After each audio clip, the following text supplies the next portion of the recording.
चलो जी बेटे, करते हैं आज की क्लास को शुरुआत। आज की क्लास में मैं आप लोगों के साथ जो चैप्टर स्टार्ट करने वाला हूं उसका नाम है rectification of error. Rectification of errors, ये वाला जो टॉपिक है इसको लेकर के मैंने आपको एक क्लास पहले करवा दी थी। आज हमारी ये सेकंड क्लास है रेक्टिफिकेशन ऑफ एरर्स को लेकर के। बेटा, मैंने कल की क्लास में क्या करवा दिया था, मैं आपको 2 मिनट के अंदर रिवाइज करवा देता हूं और फिर आज की क्लास को स्टार्ट करेंगे बढ़िया टॉपिक के साथ। मैंने मेरे सामने भी कंप्यूटर स्क्रीन पर एक फाइल को रख लिया है ताकि मैं बार बार स्क्रीन को रोटेट ना कर पाऊं। चलिए, तो भाई मैं अगर बात करूं रेक्टिफिकेशन ऑफ एरर, आपको पता है जब मैं अकाउंटिंग प्रोसेस को फॉलो करता हूं, अकाउंटिंग प्रोसेस में हमसे कुछ मिस्टेक होने के चांस रहते हैं। अब वो जो मिस्टेक हैं वो अर्थमेटिकल भी हो सकते हैं और वो मिस्टेक ऐसे भी हैं जो क्लरिकल हो सकते हैं।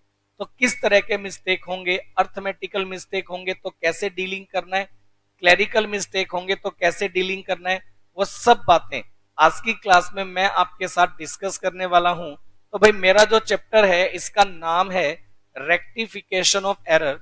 जैसा मैंने बताया कि अगर अकाउंटिंग करते टाइम अकाउंटिंग में आपसे कोई हो गई मिस्टेक जो कि अकाउंटिंग प्रोसेस में होंगी, तो भाई उसके लिए मैं आपको टॉपिक करवाऊंगा रेक्टिफिकेशन ऑफ मिस्टेक्स। करने के लिए हम लोग डिस्कस करने वाले हैं रेक्टिफिकेशन ऑफ एरर्स के नाम से टॉपिक।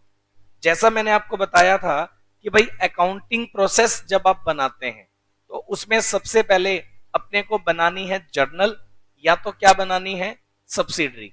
जब आप जर्नल या सब्सिडरी बनाएंगे तो उसमें एक अकाउंट डेबिट होगा, दूसरा अकाउंट क्या होगा, क्रेडिट। तो जर्नल या सब्सिडरी के बाद आप पोस्टिंग करते हैं बेटा लेजर में। जर्नल या सब्सिडरी से आप पोस्टिंग करते हैं लेजर में। लेजर पोस्टिंग जब आप करेंगे तो लेजर पोस्टिंग के नाम पर हम लोग transfer to individual account, ledger में हम लोग इंडिविजुअल अकाउंट में पोस्टिंग करेंगे। वहां एक अकाउंट मेरा होगा डेबिट तो दूसरा अकाउंट मेरा हो जाएगा क्रेडिट।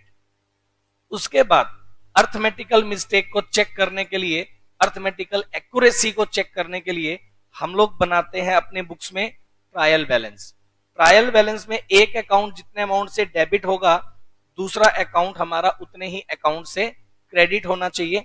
और मैंने लिखा if trial balance does not agree both side, अगर आपका trial balance both side agree नहीं करेगा तो उस सिचुएशन में हम लोग बनाकर चलेंगे बेटे rectification of error.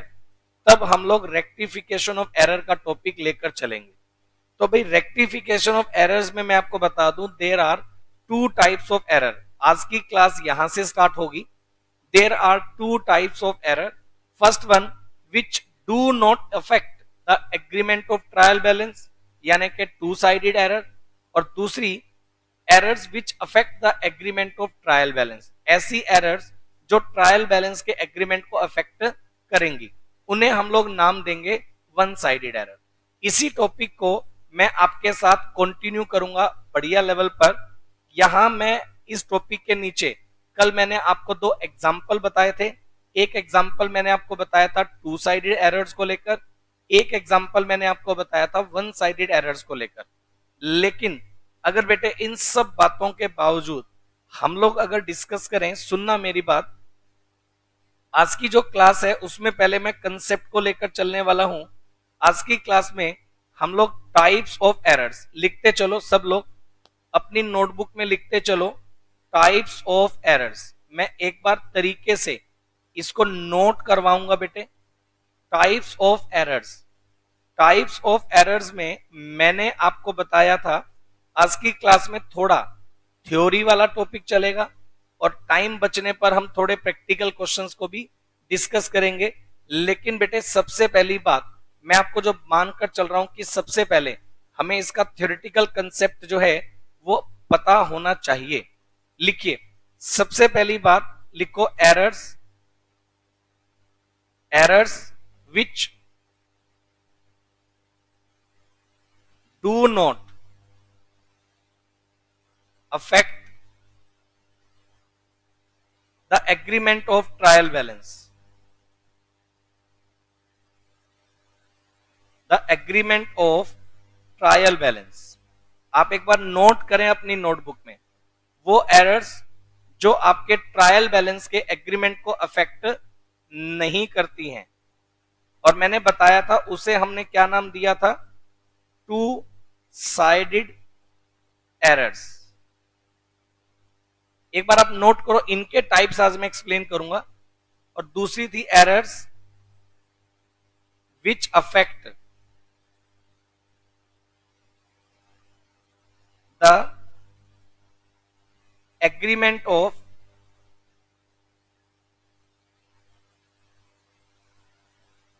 Trial balance, मतलब वो एरर्स जो कि ट्रायल बैलेंस के एग्रीमेंट को अफेक्ट करेंगी। इस केस में ट्रायल बैलेंस एग्री नहीं करेगा, ये होंगी वन साइडेड एरर्स, ये होंगी वन साइडेड एरर्स। एक होंगी टू साइडेड एरर्स, एक होंगी one sided errors. To sided errors वो हैं जो आपके ट्रायल बैलेंस के एग्रीमेंट को अफेक्ट नहीं करेंगी, और वन साइडेड एरर वो होंगी जो आपके ट्रायल बैलेंस के एग्रीमेंट को अफेक्ट करेंगी। चलिए, अगर मैं बात करूं types of to sided errors, लिखो, या टाइप्स लिख दो, या आप लिख सकते हो टाइप ही लिखो, types of to sided errors, types of to sided errors. या क्या रीजंस हैं टू साइडेड एरर्स आने के, कौन कौन सी टाइप्स की एरर्स टू साइडेड एरर्स हो सकती हैं, तो आप लिखकर चलो मेरे साथ। इसमें टू साइडेड एरर में नंबर वन जो एरर हो सकती है, टू साइडेड एरर्स में जो नंबर वन एरर हो सकती है उसका नाम है error of omission. To sided error में जो पहली एरर हो सकती है उसका नाम है बेटे एरर ऑफ ओमिशन, उसका नाम है error of omission. To sided errors में जो सबसे पहली एरर हो सकती है उसका नाम है error of omission. Error of omission का मतलब एंट्री करना भूल गए। आप एक बार टाइप लिखो, फिर हम लोग क्या करेंगे, सब टाइप के मैं एक एक करके एग्जांपल दूंगा कि ओमिशन एरर इस तरह से निकलती है। जो भी एरर्स के मैं टाइप्स आपको नोट करवाऊंगा सबके एग्जांपल में पहले सेट करूंगा, उसके बाद प्रैक्टिकल क्वेश्चंस की हम लोग बात करेंगे। आप लिख लो एक बार, थ्योरेटिकल फंडा बहुत जरूरी है। अब ये मत सोचना कि सर थ्योरी लिखवाने बैठ गए, ये सबसे जरूरी है, क्योंकि आपको रेक्टिफिकेशन ऑफ एरर में दिक्कत ही ये आती है, आपको यही नहीं पता होता कि एरर का टाइप क्या है, तो इसी वजह से आपकी रेक्टिफाई एंट्री नहीं बन पाएगी। तो आपको फर्स्ट ऑफ ऑल एरर का टाइप समझ के चलना है। तो भाई एक आपके पास टू साइडेड में हो सकती है error of omission. Number two आपके पास हो सकती है, लिखिएगा, error of commission. Error of commission, error of commission का मतलब लिखने में गलती कर देना। आप यूं कह लो, एरर ऑफ ओमिशन का मतलब तो आप एंट्री करना भूल गए। एरर ऑफ कमीशन का मतलब आप यूं कह लो, credit sales of goods to Ram ₹10,000 recorded ₹1,000 in sales book. हमने राम को क्रेडिट सेल की 10,000 की, लेकिन हमने एंट्री रिकॉर्ड ही करी है 1,000।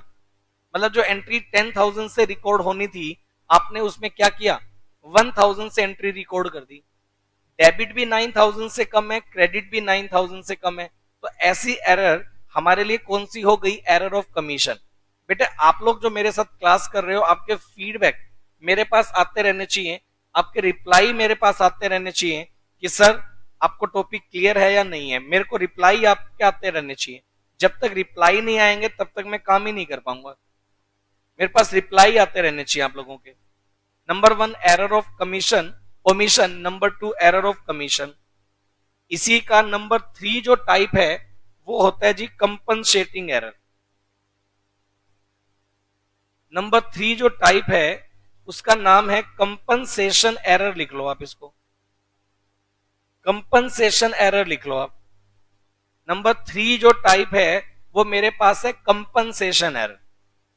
मतलब टू साइडेड एरर में कंपनसेशन एरर क्या होती है कि भाई मैं अगर आपको सिंपल शब्दों में बता दूं कि आपसे कोई एक एरर हो गई एक अकाउंट में, मान लो डेबिट साइड में आपने कोई एरर कर दी, सेम अमाउंट से आपने क्रेडिट साइड में किसी दूसरी ट्रांजेक्शन में एरर कर दी।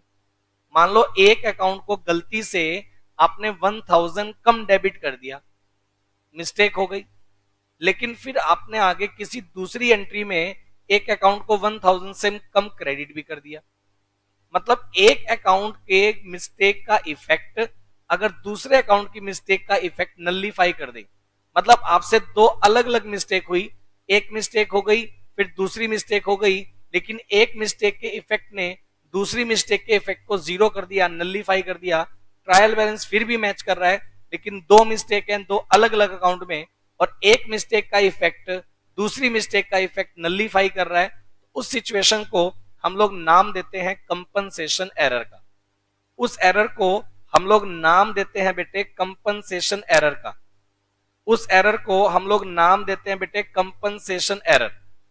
इसके जो टाइप्स है वो मैं बता रहा हूं। नंबर 4 एरर आप लिखिएगा प्रिंसिपल एरर। नंबर 4 लिखिएगा आप principal error, principal errors. Number 4 लिखिएगा प्रिंसिपल एरर्स। एक एक करके सबके बारे में डिटेल से बताऊंगा। नंबर 4 पर लिखिएगा principal errors.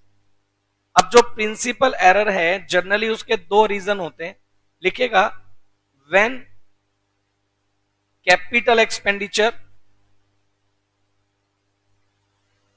wrongly treated as revenue expenditure, wrongly treated as revenue expenditure, कि आप कैपिटल एक्सपेंडिचर को गलती से रेवेन्यू एक्सपेंडिचर मान लें। और number 2 when revenue expenditure,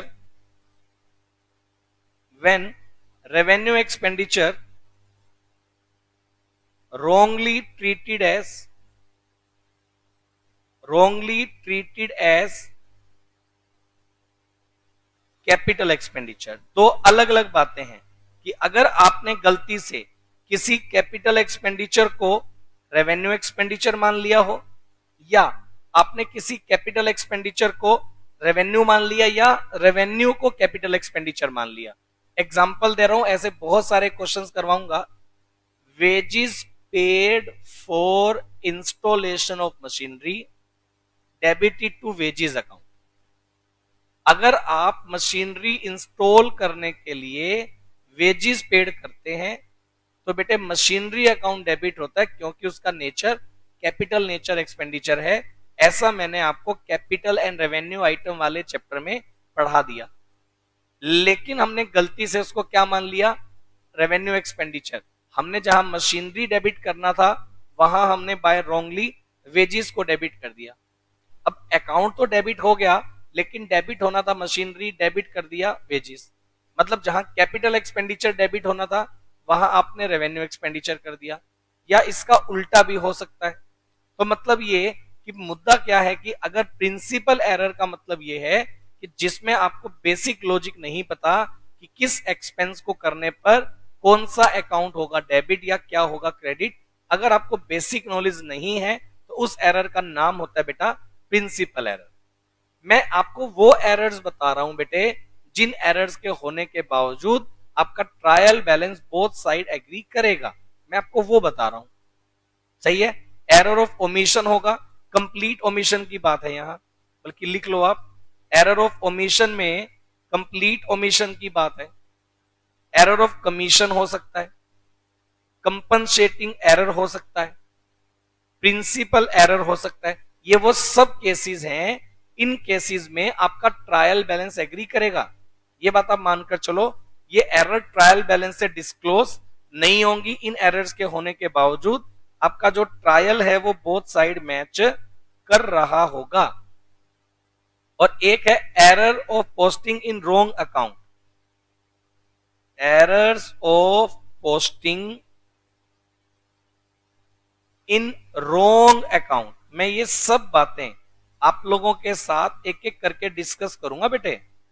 error of posting in wrong account मतलब ये कि आपने जर्नल एंट्री बनाई, लेजर पोस्टिंग की, आप फॉर एग्जाम्पल आपने एंट्री बना दी Ram account debit to sale. अब जर्नल एंट्री बनाने के बाद जब आप पोस्टिंग करोगे तो राम को करोगे डेबिट और सेल्स को करोगे क्रेडिट। लेकिन लेजर पोस्टिंग करते टाइम आपसे क्या मिस्टेक हो गई कि आपने जो है राम को डेबिट करने की वजह श्याम को डेबिट कर दिया। मतलब अकाउंट तो डेबिट हुआ लेकिन राम की वजह क्या हो गया, श्याम डेबिट। ट्रायल एग्री करेगा बोथ साइड, लेकिन मिस्टेक क्या हो गई, जहां राम डेबिट होना था वहां श्याम डेबिट हो गया। तो ऐसा हो सकता है कि लेजर पोस्टिंग के टाइम पर आप कोई मिस्टेक कर दें। तो भाई ऐसी सिचुएशन में ये वो सब केसेस बेटे मैंने आपको नोट करवा दिए जिन केसेस में आपकी मिस्टेक होने के बावजूद आपका ट्रायल जो है वो एग्री करेगा। आप मेरे को ये बताएं, मैंने आपको आज की क्लास में अभी तक स्टार्ट करवाया टाइप्स ऑफ अकाउंट, दो तरह की एरर्स हैं, एक टू साइडेड एक वन साइडेड।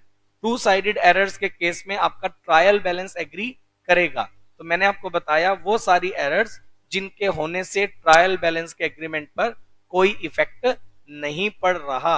अब फर्स्ट ऑफ ऑल आपका रिप्लाई मेरे पास आना चाहिए कि सर समझ में आ रहा है या नहीं आ रहा है। फटाफट से आप मेरे को रिप्लाई करो। जब तक आप लोगों के रिप्लाई नहीं आएंगे मैं बेटा आगे अच्छे से काम ही नहीं करवा सकता, ये बात आप मान के चलो।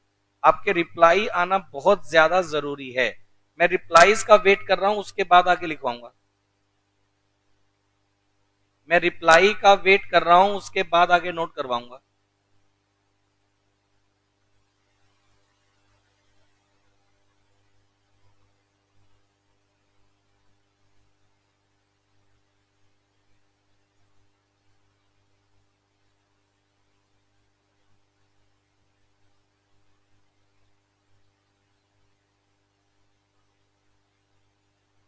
फटाफट से रिप्लाई करो। आपको क्लियर है क्या? फटाफट से मेरे को रिप्लाई करो। अगर आपका रिप्लाई आएगा तभी उसके बाद बात करूंगा। अब देखो मैंने वो एरर्स बता दी जो एरर्स आपका ट्रायल बैलेंस एग्री नहीं होने दे रही थी, ट्रायल बैलेंस को इफेक्ट नहीं कर रही थी। अब मैं आपको वो बताऊंगा errors which affect the agreement of trial balance. मैं लिख रहा हूं in this case, in these type of error, ऐसा लिखता हूं in these types of errors, in these types of errors trial balance does not agree। आप ऐसा लिखो trial balance does not agree both side for agreement of trial balance, for agreement of trial balance we open a new account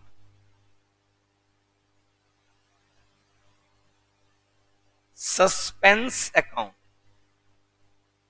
जिसका नाम होगा suspense account. हम एक नया account open करेंगे जिसका नाम होगा suspense account with difference amount in trial balance. आपके ट्रायल बैलेंस में जितने का डिफरेंस आएगा उस डिफरेंस अमाउंट से हमें सस्पेंस अकाउंट ओपन करना पड़ेगा। बेटे एक बात आप समझो, आपका ट्रायल बैलेंस कब मैच नहीं करेगा? जब आपका डेबिट और क्रेडिट इक्वल नहीं है। डेबिट और क्रेडिट इक्वल ना होने का रीजन वन साइडेड एरर है कि एक अकाउंट में मिस्टेक करो तो दूसरे में नहीं है। अब बेटे एक बात बताओ आप मेरे को, एक अकाउंट में मिस्टेक कर रहे हो दूसरे में मिस्टेक नहीं है, तो वो जो एरर होगी उसे हम लोग क्या नाम देंगे? One sided error. मतलब आप मिस्टेक ही अगर एक अकाउंट में करोगे तो एक अकाउंट की मिस्टेक होने की वजह से ट्रायल बैलेंस एग्री नहीं करेगा, और जहां ट्रायल बैलेंस एग्री नहीं करेगा तो एग्रीमेंट ऑफ ट्रायल के लिए आप ओपन कर दोगे सस्पेंस अकाउंट। जब बाद में आप रेक्टिफाई करेंगे एरर को, तो जो अकाउंट में मिस्टेक थी जैसे ही उस अकाउंट की मिस्टेक को आप रेक्टिफाई करेंगे उसके अगेंस्ट जो सस्पेंस अकाउंट ओपन हो रखा होगा वो रिवर्स होके रेक्टिफाई हो जाएगा। तो इस तरह की एरर्स में जो वन साइडेड एरर्स हैं, जनरली इन एरर्स में क्या आएगा? क्योंकि इन एरर्स की वजह से पहले क्या आ गया होगा, सस्पेंस। तो आज भी हम लोग सस्पेंस अकाउंट से उन एरर्स को रेक्टिफाई करेंगे। तो मैं पहले आपको यह बता दूं वन साइडेड एरर्स आने के रीजन क्या है। लिखिएगा reasons for one sided errors, लिखिएगा reasons for one sided errors. जो वन साइडेड एरर्स हैं उनके क्या रीजंस हो सकते हैं, वन साइडेड एरर्स के हमारे सामने क्या रीजन होंगे। तो नंबर 1 लिखिएगा wrong casting in ledger, wrong casting in ledger. बेटा लेजर में रॉन्ग कास्टिंग हो सकती है, कास्टिंग करने का मतलब होता है टोटल करना, तो लेजर में आपकी रॉन्ग कास्टिंग हो सकती है। रॉन्ग कास्टिंग का मतलब wrong total. Number 2 posting with wrong side, posting with wrong side. आप क्या मिस्टेक कर सकते हैं, आप रॉन्ग साइड में पोस्टिंग कर सकते हैं। पोस्टिंग विद रॉन्ग साइड, आप रॉन्ग साइड में पोस्टिंग कर सकते हैं। आपने या तो कास्टिंग गलत कर दी या लेजर में जब आपने पोस्टिंग की तो रॉन्ग साइड पोस्टिंग कर दी। मान लो Ram account debit to sale करना था, राम डेबिट सेल क्रेडिट करना था, आपने लेजर में राम को भी क्रेडिट कर दिया, सेल को भी क्रेडिट कर दिया, ऐसा हो जाता है। पोस्टिंग विद रॉन्ग अमाउंट, आपसे मिस्टेक हो सकती है। पोस्टिंग विद रॉन्ग अमाउंट, आप रॉन्ग अमाउंट से पोस्टिंग कर दें, यह भी आपका एक रीजन होता है वन साइडेड एरर का। पोस्टिंग विद रॉन्ग अमाउंट, आपने रॉन्ग अमाउंट से पोस्टिंग कर दी। पोस्टिंग विद रॉन्ग अमाउंट, आपने रॉन्ग अमाउंट से पोस्टिंग कर दी। राम टू सेल किया, लेजर पोस्टिंग करने गए, मान लो एंट्री थी 10,000, लेकिन आपने पोस्टिंग में राम को डेबिट कर दिया 1,000, सेल्स को क्रेडिट कर दिया 10,000। कुछ इस तरह से कि आपने लेजर में जब पोस्टिंग की अमाउंट गलत लिख दिया। नंबर 4 आपसे और क्या मिस्टेक हो सकती है, लिखिएगा omission of posting in one account, मतलब एक अकाउंट में पोस्टिंग करना भूल गए। Omission of posting in one account मतलब ये कि आपने एक अकाउंट में पोस्टिंग नहीं किया। Ram account debit to sale आपको एंट्री करनी थी, एंट्री बना दी, पोस्टिंग करने बैठे आपने राम में पोस्टिंग ही नहीं किया, केवल सेल में कर दिया। ऐसा पॉसिबल है कि एक अकाउंट में पोस्टिंग कर दो, दूसरे में भूल गए, ये बिल्कुल पॉसिबल है कि आपने एक अकाउंट में पोस्टिंग कर दिया, दूसरे में पोस्टिंग करना आप भूल गए, ऐसा पॉसिबल है। नंबर 5 अगर आप बात करें, लिखिएगा double posting in single account, double posting in single account, double posting in single account. Single account में डबल पोस्टिंग कर दिया आपने, मतलब एक ही अकाउंट में ट्वाइस, 2 बार पोस्टिंग कर दिया, ऐसा पॉसिबल है। इसको ट्वाइस पोस्टिंग बोलते हैं, इसको twice posting in single account बोलते हैं। एक ही अकाउंट में 2 बार पोस्टिंग कर देना, एक ही एंट्री को एक अकाउंट में 2 बार पोस्टिंग कर देना, ऐसा पॉसिबल है। और नंबर 6 अगर आप बात करें, जब ये सारा अकाउंटिंग प्रोसीजर आप अप्लाई कर दें तो लिखिएगा error of totalling and balancing, totalling and balancing of ledgers, totalling and balancing of ledgers.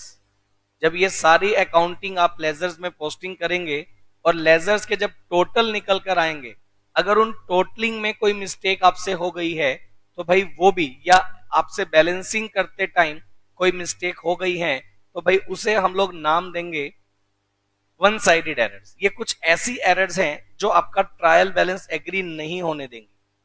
अब मैंने आपको बेटे, अगर आप स्क्रीन पर देखते हैं तो आप पहले मेरी बात सब लोग अच्छे से समझ लें, फिर मैं आगे की बात करने वाला हूं। बेटे मैंने, एक बार स्क्रीन पर आओ जरा सब लोग। मैंने कल जो बताया था वो तो मैंने बेसिक बताया, आज मैंने यहां से आपके साथ स्टार्ट किया। अभी मैं थ्योरी में टाइप्स बता रहा हूं, फिर अभी मैं कुछ क्वेश्चंस करवाऊंगा, फिर मैं स्टेजेस पर आऊंगा, फिर मैं बताऊंगा कौन सी स्टेज पर कौन सी एरर होगी। आप बोलते हैं सर हमें पता नहीं चलता कि कौन सी एरर है। मैं कह रहा हूं आप इतना जबरदस्त तरीके से समझ पाएंगे, एरर देखकर ही आप बता देंगे ये टू साइडेड है या वन साइडेड है। सही है ना? आप सुनो पहले मेरी बात। दो तरह की एरर हो गई, एक टू साइडेड एक वन साइडेड। पहले तो ये देखो टू साइडेड कौन कौन सी हो सकती है और फिर वन साइडेड कौन कौन सी हो सकती है। मतलब टू साइडेड होने के टाइप्स क्या है और वन साइडेड होने के लॉजिक्स क्या है, ये सब मैंने आपको नोट करवाए।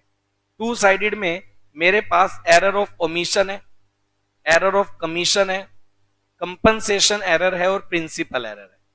और अगर मैं बात करूं वन साइडेड एरर की, तो वन साइडेड एरर में मेरे पास, मैंने आपको बताया था कि ट्रायल बैलेंस आपका सिंगल अकाउंट की मिस्टेक की वजह से मैच नहीं करेगा। वो मिस्टेक होने के क्या रीजन हो सकते हैं, वो सारे रीजन आपको स्क्रीन पर मैंने नोट करवा दिए। अब सब लोगों का मेरे पास इतना रिप्लाई आना चाहिए कि भाई इतना आपको समझ में आ रहा है क्या? फटाफट से मेरे को आप बताओ, मेरे को फटाफट से रिप्लाई करके बताओ कि क्या आपको इतना समझ में आ रहा है क्या? फटाफट से रिप्लाई करो। अगर आपको इतना क्लियर होगा तो भाई इतना अगर आपको क्लियर है, इसके बिहाफ पर मैंने अपनी बुक में टाइप्स वगैरह बनाए हैं, लेकिन अभी मैं आपको सीधा एक बार प्रैक्टिस क्वेश्चन पर लेकर आ जाऊंगा। मैं आपको थोड़ा कॉन्फिडेंट कर दूंगा टॉपिक को लेकर। सब लोग बताओ इतना समझ में आ गया? बढ़िया से लिखवा के चलूंगा, ये मत सोचना कि सर इतना सारा नोट क्यों करवा रहे हैं। भाई जब तक मैं नोट नहीं करवाऊंगा ना, चीजें निकल कर नहीं आएंगी बढ़िया लेवल पर। सही है? चलो अगर आपको इतना क्लियर है तो जो मटेरियल मैंने आपको इशू कर दिया इस चैप्टर का, इस चैप्टर का जो मेरी बुक में मटेरियल है, देखो मैं आपको बता दूं, ये जो चैप्टर मैं आपको बता रहा हूं, आप ये देखिएगा, ये चैप्टर रेक्टिफिकेशन ऑफ एरर, ये रहा स्क्रीन पर। मैंने ये चैप्टर आपके साथ स्टार्ट किया है, ये आपको मैंने मटेरियल इशू किया है, रेक्टिफिकेशन ऑफ एरर। बेटा मेरी बुक में आप देखेंगे ना तो ये टॉपिक यहां से स्टार्ट होता है। इसमें मैंने आपको डिफरेंट टाइप जो लिखवाया, अभी मैंने उनका डिटेल लिखवा रखा है, पढ़ाऊंगा बढ़िया लेवल पर लाइन टू लाइन, लेकिन थ्योरेटिकल पॉइंट ऑफ व्यू से जितना करवाने की जरूरत थी वो मैंने अभी नोट करवा दिया। अभी आप समझते चलो, ये टाइप्स बताने के बाद, रीजंस बताने के बाद, आपको जो बुक स्क्रीन पर दिखाई दे रही है, आप ये देखेंगे ना इस बुक में, आप इतना वर्किंग करने के बाद ये स्टेजेस अभी मैं लिखवाऊंगा, सब नोट करवाऊंगा। आप एक काम कर दो, इतनी वर्किंग करने के बाद, ये पेजेस कंप्लीट करने के बाद, पेज नंबर आप देखेंगे 5.6 है, स्क्रीन पर आपको एक क्वेश्चन नजर आ रहा होगा टू साइडेड एरर्स के साथ। मैंने आपकी बुक के प्रैक्टिकल क्वेश्चन स्टार्ट किए। आपकी बुक में ये जो पहला प्रैक्टिकल क्वेश्चन आपको स्क्रीन पर दिखाई दे रहा है, ये टू साइडेड एरर का एक एग्जांपल है। तो मैं आपके साथ कुछ एंट्रीज आप करवा रहा हूं, कुछ ऐसी प्रैक्टिस करवा रहा हूं जो आज की क्लास में सिर्फ टू साइडेड एरर्स के बारे में सीखेंगे।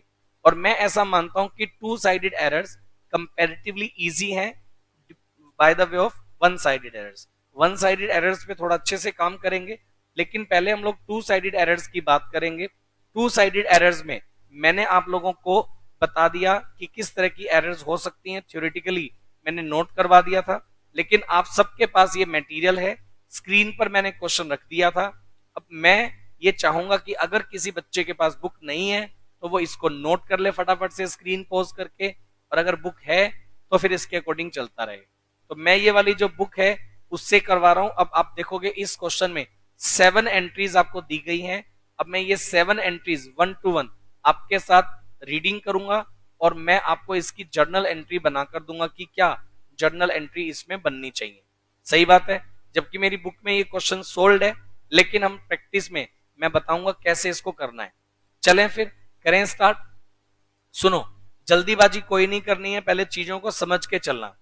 बेटा मैंने ये स्क्रीन पर जो क्वेश्चन आपको अभी शो किया था, मेरे सामने कंप्यूटर स्क्रीन है, यहाँ ये क्वेश्चन मेरे को नजर आ रहा है। अब मैं क्या कर रहा हूं, मैं आपके साथ इसका ये जो क्वेश्चन नंबर 1 है आपकी बुक में, इसकी फर्स्ट एंट्री है, इसको रीडिंग कर रहा हूं और रीडिंग करके मैं बताऊंगा कि आपसे क्या मिस्टेक हुई, राइट एंट्री क्या होनी चाहिए थी, रॉन्ग एंट्री क्या बना दी, रेक्टिफाई एंट्री क्या बनानी है, सब मैं आपके साथ डिस्कस करूंगा। अगर मैं क्वेश्चन नंबर 1 की बात करूं तो बोला गया give journal entry to rectify the following errors. Point number 1, ₹2000 paid for furniture purchase debited to purchase account. इसने बोला कि 2000 रुपए का हमने फर्नीचर परचेज किया लेकिन हमने डेबिट कर दिया परचेज अकाउंट। अब एक बात बताएं, अगर आप फर्नीचर परचेज करते हैं बेटा, फर्नीचर परचेज करने की जर्नल एंट्री क्या बनेगी बेटे, अगर आप फर्नीचर परचेज करते हो एंट्री बनेगी furniture account debit to cash या बैंक अकाउंट। अगर हमने फर्नीचर परचेज किया एंट्री बननी चाहिए थी furniture account debit to cash. ये बेटे आपकी राइट एंट्री है, मतलब एंट्री एक्चुअल में ये बननी चाहिए, लेकिन हमने एंट्री क्या बना दी, purchase account debit to cash बना दिया। हमने बना दिया purchase account debit to cash account, हमने ये बना दिया, हमने बना दिया purchase account debit to cash. 2000 से हमने ये एंट्री बना दी। अब आप खुद सब लोग मेरे को बताओ बेटे, मैंने एंट्री बनानी क्या थी, फर्नीचर टू कैश, बना क्या दी, परचेज टू कैश। आप ये देखोगे ये वाली राइट एंट्री है, ये वाली रॉन्ग एंट्री है, लेकिन राइट और रॉन्ग एंट्री में एक चीज देखोगे, कैश क्रेडिट होना था, कैश ही क्रेडिट हुआ है। तो कैश अकाउंट में तो कोई मिस्टेक आपसे हुई नहीं है, आपसे मिस्टेक किस अकाउंट में हो गई ये बताओ जरा। आप बोलेंगे सर फर्नीचर डेबिट होना था, परचेज डेबिट हो गया, कोई बात नहीं, हम लोग रेक्टिफाई एंट्री बना देंगे। हम एक एंट्री बनाएंगे, फर्नीचर अकाउंट को तो मैं कर दूंगा डेबिट और परचेज अकाउंट जो है इसे मैं कर दूंगा क्रेडिट। एंट्री बना दूंगा furniture account debit to purchase account, ये वाली एंट्री बना दूंगा और ये अमाउंट बना दूंगा इसमें 2000, furniture account debit to purchase, ये वाली एंट्री बना देंगे। Furniture account debit to purchase ये वाली एंट्री बना देंगे। आप मेरे को बताओ इससे क्या होगा, फर्नीचर होना था डेबिट, वो तो हो जाएगा डेबिट, परचेज को डेबिट नहीं करना था, उसका इफेक्ट नलीफाई करने के लिए मैंने कर दिया क्रेडिट। तो एंट्री बन गई furniture account debit to purchase, इसे हम लोग नाम देंगे रेक्टिफाई एंट्री का। ये हमारी बनी रेक्टिफाई एंट्री। अब एक बच्चे का क्वेश्चन आया कि क्या सर हमें ये तीनों एंट्री एग्जाम पेपर में बनाकर देनी है? नहीं बेटा, आपको सिर्फ रेक्टिफाई एंट्री देनी होती है एग्जाम में। ये मैंने आपको एक्सप्लेन किया है कि राइट क्या था, रॉन्ग क्या था, रेक्टिफाई क्या था। आपको एग्जाम पेपर में केवल रेक्टिफाई एंट्री बनाकर देनी है, राइट या रॉन्ग एंट्री आपको नहीं बनानी। सही बात है। चलो अगर मैं इसी क्वेश्चन की एंट्री नंबर 2 को डिस्कस करता हूं बेटा, इसी क्वेश्चन की एंट्री नंबर 2 लिखा गया ₹3000 paid to Mohanlal for salary debited to personal account. हमने मोहनलाल को सैलरी के नाम पर 3000 रुपए पेमेंट किया, लेकिन हमने मोहनलाल का पर्सनल अकाउंट डेबिट कर दिया। अब एक बात बताओ, अगर हम किसी को सैलरी पे करेंगे तो एंट्री बननी क्या चाहिए बेटा? अगर हम किसी को सैलरी पे करेंगे तो एंट्री बननी चाहिए salaries account debit to cash. Entry बननी चाहिए salaries account debit to cash और ये अमाउंट है मेरे पास 3000। एंट्री बननी चाहिए salaries account debit to cash, लेकिन हमने डेबिट कर दिया मोहनलाल का पर्सनल अकाउंट। हमने एंट्री बना दी Mohanlal account debit to cash. हमने बाय मिस्टेक क्या कर दिया, मोहनलाल का पर्सनल अकाउंट जो है वो डेबिट कर दिया। अब मतलब ये, जहां आपको सैलरी डेबिट करना चाहिए था वहां आपने मोहनलाल को डेबिट कर दिया, जहां आपको सैलरी अकाउंट डेबिट करना चाहिए था वहां आपने मोहनलाल को डेबिट कर दिया। जबकि कैश की अगर बात करूं तो कैश क्रेडिट होना था और रॉन्ग एंट्री में भी कैश ही क्रेडिट हुआ है। मतलब आपसे जो मिस्टेक हुई है वो ये मिस्टेक हुई है कि कि सैलरी को डेबिट करने की बजाय आपने मोहनलाल को डेबिट कर दिया। तो बताएं रेक्टिफाई एंट्री क्या होनी चाहिए आपके अकॉर्डिंग? आप बोलेंगे सर सैलरीज जो डेबिट होना चाहिए था उसको तो सर कर दो डेबिट, और मोहनलाल जिसे हमें डेबिट नहीं करना चाहिए था मोहनलाल को आप कर दीजिए क्रेडिट। तो एंट्री बन गई salaries account debit to Mohanlal, ये वाली एंट्री बननी चाहिए। Salaries account debit to Mohanlal, आपको ये एंट्री बनानी है। Salary account debit to Mohanlal, आपको ये एंट्री बनानी है। बोलिए ये वाली बात सबको क्लियर है क्या? फटाफट से रिप्लाई करो। मैं एक एक करके सारी चीजें आपको क्लैरिफाई करके चल रहा हूं बेटा, कहीं कोई दिक्कत नहीं है, आप मेरे को बताइए। सैलरी टू मोहनलाल मैंने बना दी। नंबर 3 की बात करते हैं, पॉइंट की। हर एक बात हर एक पॉइंट में कवर करके चलूंगा। नंबर 3 पॉइंट मैंने लिखा है ₹500 paid for the proprietor medical bill debited to sundry expense account. हमने प्रोप्राइटर का मेडिकल बिल पे किया और डेबिट कर दिया सन्ड्री एक्सपेंस। अब बेटे सबसे पहली बात, अगर आप प्रोप्राइटर का मेडिकल बिल पे करेंगे तो आपको डेबिट करना था ड्रॉइंग्स अकाउंट, आपको डेबिट करना था ड्रॉइंग्स अकाउंट, मतलब एंट्री बनती drawings account debit to cash. आपको एंट्री बनानी थी drawings account debit to cash. ये अमाउंट आपका बनेगा drawing account debit to cash, ये आपका बनेगा 500 रुपए, 500 rupees. Drawing account debit to cash ये बनेगा 500 रुपीज, लेकिन हमने डेबिट कर दिया सन्ड्री एक्सपेंस अकाउंट, मतलब एंट्री हमने बना दी sundry expenses account debit to cash. हमने एंट्री बना दी sundry expenses account debit to cash, और हमने 500 से एंट्री ये बना दी बेटा sundry expense account debit to cash. हमने 500 से ये एंट्री बना दी, ड्रॉइंग टू कैश करना था, सन्ड्री एक्सपेंस टू कैश कर दिया। सही बात है। तो अब आप देखोगे तो इसकी रेक्टिफाई एंट्री क्या बनेगी? अगर आप फिर बोलें कि सर ये वाली राइट एंट्री है, ये वाली रॉन्ग एंट्री है, लेकिन राइट और रॉन्ग दोनों में कैश क्रेडिट होना था, कैश ही क्रेडिट हुआ है। मिस्टेक हमारी किस में है?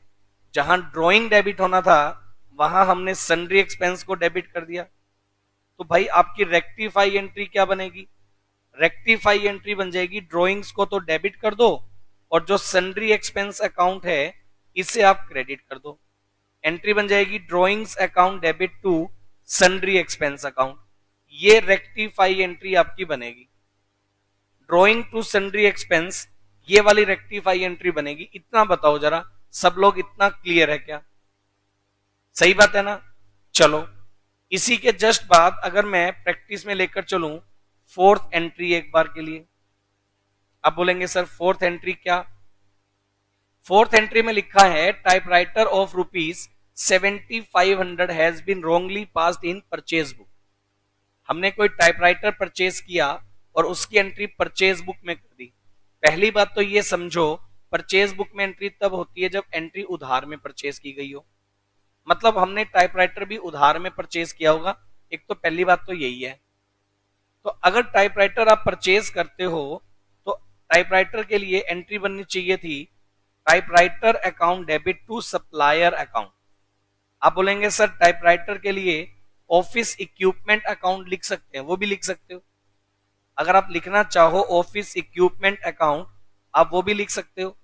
एंट्री बनती office equipment account debit to supplier account 7500। आप अगर बोले सर टाइपराइटर लिखते हैं क्या गलत होगा? नहीं, ये भी गलत नहीं होगा, टाइपराइटर अकाउंट भी आ सकता है। एंट्री बनेगी टाइपराइटर टू सप्लायर, लेकिन भाई हमसे मिस्टेक ये हो गई, हमने एंट्री बना दी परचेज बुक में, हमने एंट्री बना दी purchase account debit to supplier. ये एंट्री हमने बना दी purchase account debit to supplier, ये एंट्री हमने बना दी। मतलब जहां एंट्री हमें बनानी चाहिए थी टाइपराइटर टू सप्लायर वहां हमने बना दी परचेज टू सप्लायर। पहले आप सब लोग मेरे को ये बताओ ये क्लियर है क्या? जहां आपको एंट्री बनानी चाहिए थी टाइपराइटर टू सप्लायर वहां आपने एंट्री बना दी purchase account debit to supplier. सब लोग मेरे को इतना बताओ, ये क्लियर है क्या? चलो, अब रेक्टिफाई एंट्री आपकी क्या बनेगी? रेक्टिफाई एंट्री आपकी बन जाएगी भाई typewriter account debit.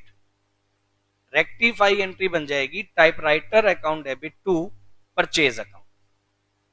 Rectify entry बन जाएगी typewriter account debit to purchase account, और ये वाली एंट्री बन जाएगी 7500 से। टाइपराइटर टू परचेज ये वाली एंट्री बन जाएगी 7500 से। मेरे को बताएं इतना क्लियर है क्या? नंबर 5, एक एक करके थोड़ी ये एंट्रीज बता दूंगा ना तो आपको ज्यादा कॉन्फिडेंस आ जाएगा। नंबर 5 लिखो, इसमें लिखा हुआ है आपके क्वेश्चन के according an office table purchase ₹5000 passed in the invoice book. बेटा इनवॉइस बुक परचेज के केस में परचेज बुक को बोलते हैं, सेल के केस में सेल्स बुक को बोलते हैं। इनवॉइस एक्चुअली बिल बुक को बोलते हैं। तो आपने परचेज किया तो परचेज इनवॉइस, सेल किया तो सेल इनवॉइस। इन्होंने एक ऑफिस टेबल परचेज की और इन्होंने डेबिट कर दिया इनवॉइस बुक को। पहली बात, टेबल उधार में परचेज की गई होगी। एंट्री बनानी चाहिए थी ऑफिस टेबल परचेज करने के लिए furniture account debit to supplier account, ये एंट्री बननी चाहिए थी। Furniture account debit to suppliers account, ये एंट्री बननी चाहिए थी। फर्नीचर टू सप्लायर आप बनाओगे तो ये बनेगी 5000 से। ऑफिस टेबल के लिए फर्नीचर अकाउंट आ जाएगा, एंट्री बनाएंगे furniture account debit to supplier account. लेकिन हमने एंट्री क्या बना दी? हमने एंट्री बना दी भाई इनवॉइस बुक यानी कि परचेज बुक। हमने एंट्री बना दी purchase account debit, purchase account debit to supplier account. हमने एंट्री बना दी purchase account debit to supplier account. हमने एंट्री बना दी purchase account debit to supplier account. ये एंट्री बना दी हमने 5000 से। Purchase account debit to supplier account. Entry बननी चाहिए थी फर्नीचर टू सप्लायर, बना दी purchase to supplier. Rectify entry क्या बनाओगे? रेक्टिफाई एंट्री बनाओगे furniture account debit to purchase account. Furniture account debit to purchase account, ये वाली एंट्री बना देंगे 5000। एंट्री बना देंगे furniture account debit to purchase account और अमाउंट बना देंगे 5000। जहां एंट्री बननी चाहिए थी फर्नीचर टू सप्लायर, वहां बना दी गई थी purchase to supplier. Rectify entry बन जाएगी furniture account debit to purchase account. सही बात है जी। चलो, इतनी वर्किंग करने के बाद पॉइंट नंबर 6 अगर हम लोग बात करें, लिखा गया an amount of 1200 spend with the white washing debited to building account. हमने बिल्डिंग की व्हाइट वॉशिंग करवाने पर खर्च किया 1200 रुपए और हमने डेबिट कर दिया बिल्डिंग अकाउंट। अब भाई व्हाइट वॉशिंग के लिए आप एंट्री बनाओगे रिपेयर्स अकाउंट डेबिट, एंट्री बनाओगे repairs account debit to bank. White washing करवाने के लिए आप एंट्री बनाओगे repairs account debit to bank. ये एंट्री आपको बनानी थी 1200 से। Repairs account debit to bank ये एंट्री बनानी थी 1200 से, लेकिन हमने एंट्री बना दी building account debit to bank account. हमने एंट्री बना दी building account debit to bank account. हमने एंट्री बना दी building account debit to bank account और ये अमाउंट हमने बना दिया 1200 से। बिल्डिंग टू बैंक ये एंट्री हमने बना दी 1200 से। अब एक बात सोचिए, जहां रिपेयर अकाउंट को डेबिट करना चाहिए था वहां बिल्डिंग अकाउंट जो है उसको अपन ने डेबिट कर दिया। जहां रिपेयर डेबिट होना चाहिए था वहां बिल्डिंग को हमने डेबिट कर दिया। तो रेक्टिफाई एंट्री क्या बनेगी? रिपेयर अकाउंट को तो आप कर दो डेबिट और बिल्डिंग अकाउंट जिसको आपने रॉन्गली डेबिट कर दिया था, बिल्डिंग अकाउंट को आप कर दीजिए क्रेडिट। ये अमाउंट आ जाएगा बेटे 1200। रेक्टिफाई एंट्री बन जाएगी repair account debit to building account, ये एंट्री बन जाएगी बेटा। सही बात है। चलो उसके बाद अगर आप बात करें पॉइंट नंबर 7, उसके बाद अगर आप बात करें point number 7, ₹800 paid for the rent wrongly debited to landlord account. आपने रेंट पेड किया, एंट्री बनानी चाहिए थी rent account debit to cash. थोड़ा सा पका दिया मैंने आज आप लोगों को एंट्रीज करवा के, लेकिन ये जरूरी था, पकी हुई चीज अक्सर बढ़िया होती है। रेंट टू बिल्ड कैश और हमने बना दिया landlord account debit to cash, हमने बना दिया landlord account debit to cash, ये हमने बना दिया 800। ठीक है जी, बननी चाहिए थी रेंट टू कैश, बना दिया हमने landlord account debit to cash. तो भाई इसकी रेक्टिफाई एंट्री क्या होगी? रेक्टिफाई एंट्री बन जाएगी rent account debit to landlord account, rent account debit to landlord account. ये अमाउंट आना था 800 रुपए, ये अमाउंट आना था 800। रेंट को तो कर दो डेबिट और लैंडलॉर्ड अकाउंट जो है उसको आप कर दीजिए credit. Rent account debit to landlord account, ये एंट्री बननी चाहिए थी आपकी। सही बात है तो बताइए जरा, क्लियर है बेटा इतना सबको? चलो इतना अगर आपको क्लियर है तो भाई मैं आपको क्लियर कर दूं, आज की जो क्लास है उसमें एक तो मैंने टाइप्स ऑफ एरर बता दिया और एक मैंने टू साइडेड एरर का एक एग्जांपल आपके साथ डिस्कस किया। मैं ये मानकर चल रहा हूं आज की क्लास का होमवर्क ये जनरेट होगा कि भाई एक तो आपको इलस्ट्रेशन नंबर 2, इसी के नीचे आप देखोगे क्वेश्चन नंबर 1 के बाद वो कर लेना है। ट्राई करके चलिएगा क्वेश्चन नंबर 3, कल क्लास में डिस्कस हम लोग कर भी लेंगे, और ट्राई करके चलिएगा क्वेश्चन नंबर 2 और 3 करना है, 4 नहीं करना है, वो मैं करवाऊंगा। बट प्रैक्टिस क्वेश्चन नंबर 5 आप कर लेंगे और प्रैक्टिस क्वेश्चन नंबर 5 के बाद अब प्रैक्टिस क्वेश्चन नंबर 7 आप कर लेंगे।